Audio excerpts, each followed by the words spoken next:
गांव का एक मानसिक रूप से अस्थिर लड़का। सरपंच सबको समझाता है कि दर्पण हानि रहित है और कहता है कि उसे छोड़ दिया जाए। मोहिनी को बहुत अपराध बोध होता है कि उसकी वजह से दर्पण को डांटा गया। वह उसके पास जाकर माफी मांगती है। दर्पण मुस्कुराता है और उसका हाथ पकड़ लेता है। ये क्षण मोहिनी के दिल को गहराई से छू जाता है। अगले दिन मोहिनी पूरा दिन दर्पण के साथ बिताती है। उसे उसके साथ एक अजीब सी शांति और अपनापन महसूस होता है। रोहन और बलबीर को यह अजीब लगता है, लेकिन देव विशेष रूप से परेशान होता है क्योंकि वह मोहिनी की बहुत परवाह करता है।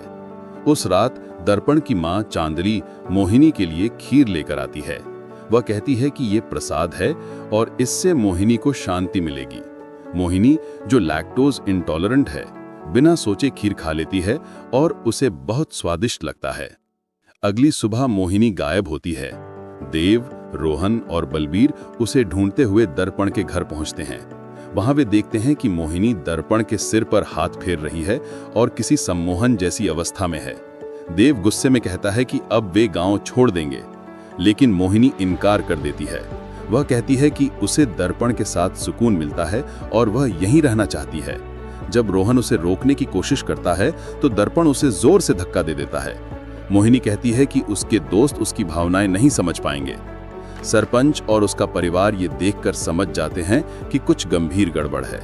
वे देव से कहते हैं कि मोहिनी को तुरंत गांव से बाहर ले जाएं। जब मोहिनी विरोध करती है और अजीब व्यवहार करने लगती है तो गांव वाले चांदरी पर आरोप लगाते हैं कि उसने काला जादू किया था ताकि मोहिनी दर्पण से प्रेम करने लगे और उससे शादी कर ले, जिससे उसके बेटे का अकेलापन दूर हो सके।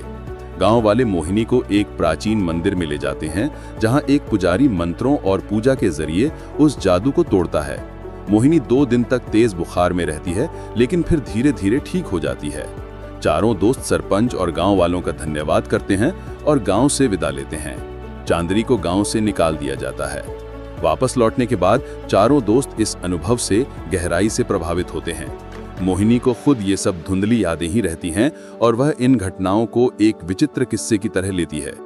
कहानी का अंत मोहिनी के शब्दों में होता है कि देव अब पहले से भी अधिक उसकी रक्षा करने लगा है, क्योंकि उसने जान लिया है कि दुनिया में अनदेखे खतरों भी होते हैं।